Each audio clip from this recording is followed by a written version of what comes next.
Every subject is really two subjects, wanted and the absence of what is wanted. And the way you feel is the indicator of which end of the stick is most active. So here's a new statement to lay over that. As you hear this and get what we mean by it, it's going to set you free on so many things. When you say what you don't mean, the universe hears what you do mean. So that's like saying, if you feel deprived of a relationship and you're making strong statements of a relationship's coming and I'll know it when I see it, as sort of trying too hard thing, then every time you say a relationship is coming, you're just continuing the path of least resistance that you had going. That's why we want you to start fresh every day. Get on that high-flying disc and then. So there are a couple of things that we're encouraging you to do. Lay new pipes, which is think new thoughts, but do it from your high-flying disc. So really what we're saying to you is, if you're going to think about relationships, make sure you're on a high-flying disc before you do it. And if relationships have been a problem for you and you're on your high-flying disc, for a while it will be the reason that you're not on your high-flying disc. Because what will happen is, as you start thinking about what it is you want to think about from this habit of vibration, this momentum that you've already got going, you won't be able to maintain that good feeling and you will know it. Did that make sense to you? Mm-hmm. Esther has begun saying to herself, because she hears this and she gets it, she wants to feel good at all costs, so to speak. If I have to not think about that, then I'm willing to not think about that to stay on my high-flying disc. How I feel is the thing that matters the most, which means some thoughts, she'll start down the path and she'll think, I've got 17 seconds. I've got 17 seconds to either commit to that or to make another decision. She said to a friend the other day, there's something I want to tell you and I have 17 seconds to do it in. So there are a combination of things that we're encouraging you to now do. Do your best to get on the high-flying disc. Do all of your affirming and laying of new pipes from that. And sort of chill out on the other subjects. Don't try so hard. Don't work so hard. Because what you're describing there is evidence of bringing to yourself the very thing that you do not want. Which means when you think about relationship, what's most active in your vibration is the relationship you don't want. Okay. For a lot of people, what's most active in the relationship is absence of a relationship. So every time they talk about it, it's like shooting themselves in the foot because they just keep grinding away at the old pipe and making a pathway of... And so think about what we said as we began here today. What you think about is causing you to carve out a path of least resistance. So you thought you were carving out a path of least resistance to a relationship that mimicked your new name. New person, new name, new relationship.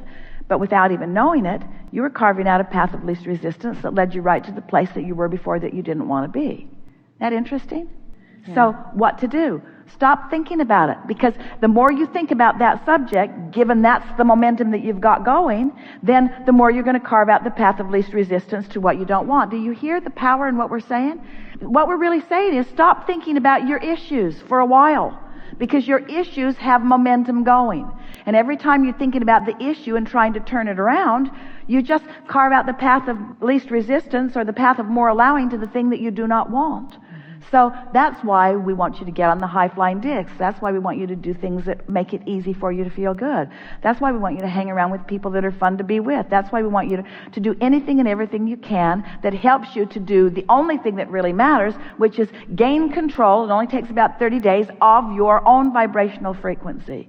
Gain control of what your point of attraction is. And then, once you know you've got control, then you can go back and address some of these issues without it taking you from your high-flying disc.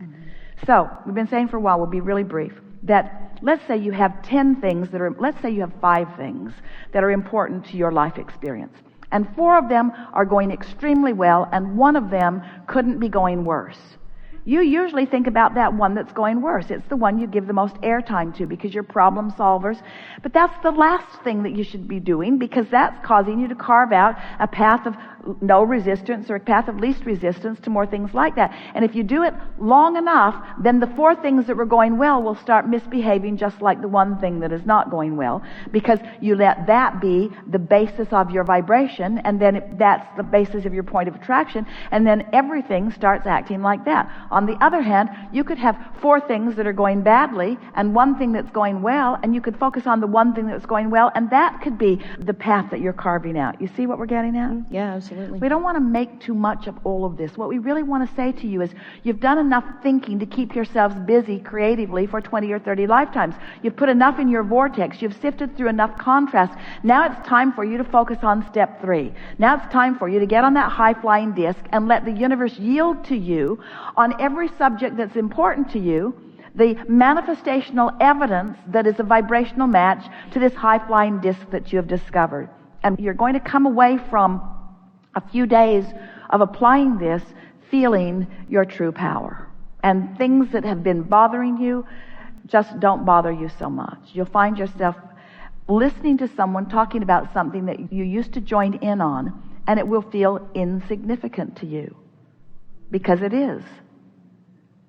And then when you start recognizing that this invincibility is really yours, then, as our friend was asking earlier, then you begin to want to deliberately focus upon things that are of interest to you.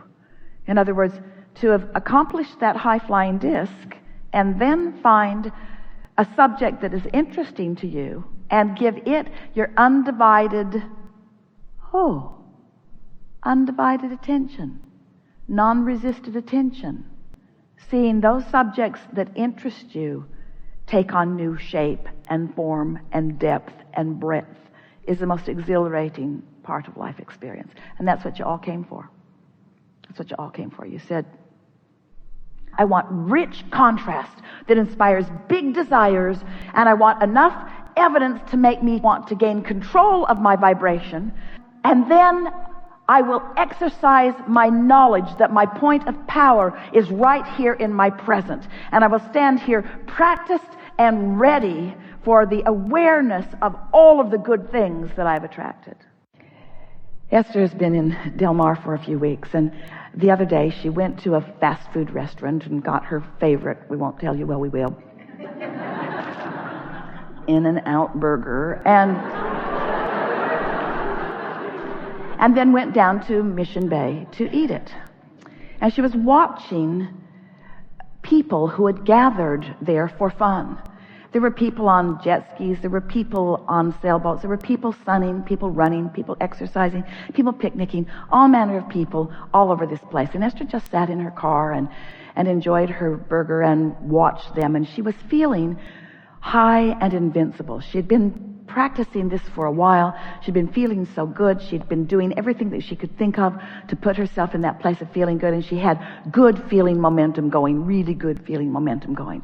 So she's just sitting and enjoying, and then she thought, I wonder how they're feeling. And so she started looking at them with a little more purpose, and no one looked like they felt like she was feeling. And then she thought, well, they've come down here because they want to feel good. I came down here because I did feel good. She thought, I found my high-flying disc and then I came. Where so often, and she remembered of herself as well, I've come here for it to cheer me up. It's different.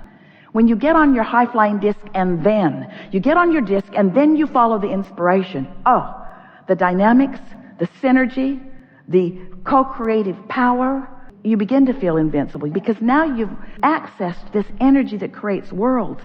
You have a leverage that few deliberately harness, but you can.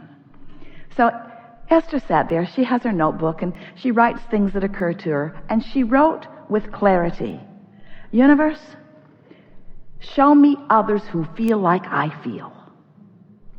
So now it's time for her to leave, and so she gathers herself up and gets back out onto the roadway. And this roadway goes through a couple of intersections, and then it goes right onto Interstate 5, back to Del Mar where she lives. And as she crossed through the intersection, it was hard for her to get through without clogging it, because the traffic was backed up. And as soon as she got through the last intersection, she realized, there must be a problem on the freeway. And there's no escape because everything says no U-turn and there are no streets to turn off of. In other words, she was now committed to get on the freeway, and the freeway was clearly clogged. She was on the inside lane, and so she immediately just made an illegal U-turn.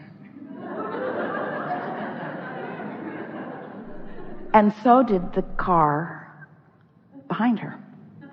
It was like synchronized illegal driving. And now she's facing the intersection that she had just come through, and happy that she is not on that path of most resistance. She found illegal, we'll give it that, path of least resistance. The man who had been behind her, who is now in front of her because they've turned around, got out of his car, beautiful white hair, smiles that looked bigger than his head, and came to the window of her car and said, I've been driving around here for a long time, and never, ever, ever have I seen anyone follow their gut instinct with such success so quickly.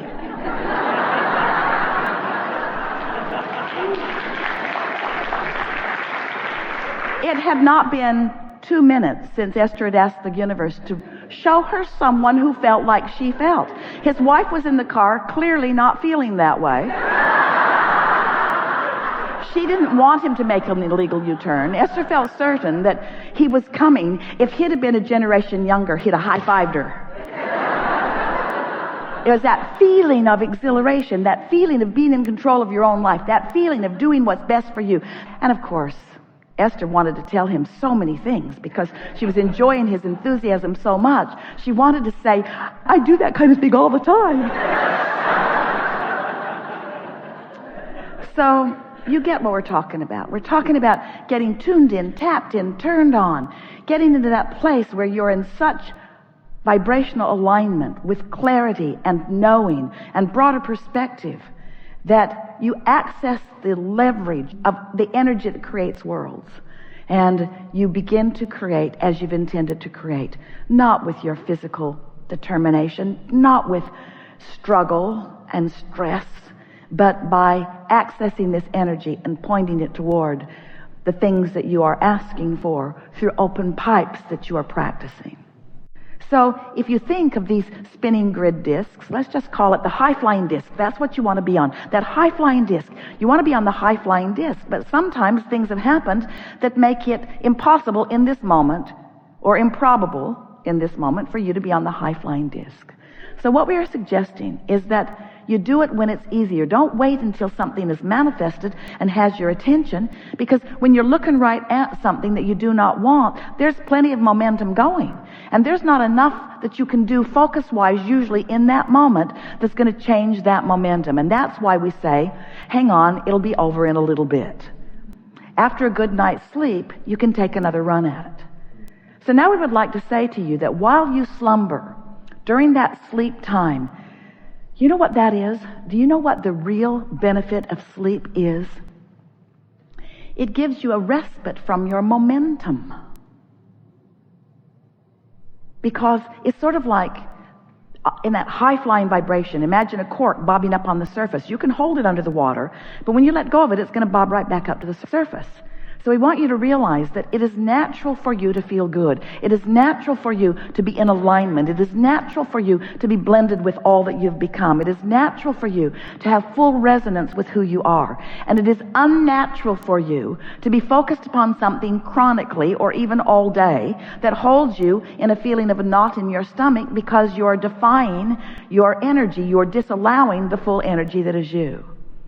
So, as we talk about these discs, and we encourage you to get on that high-flying disc, if when you awakened first thing in the morning, you acknowledge, ooh, I have a sort of clean slate because during the night my momentum stopped.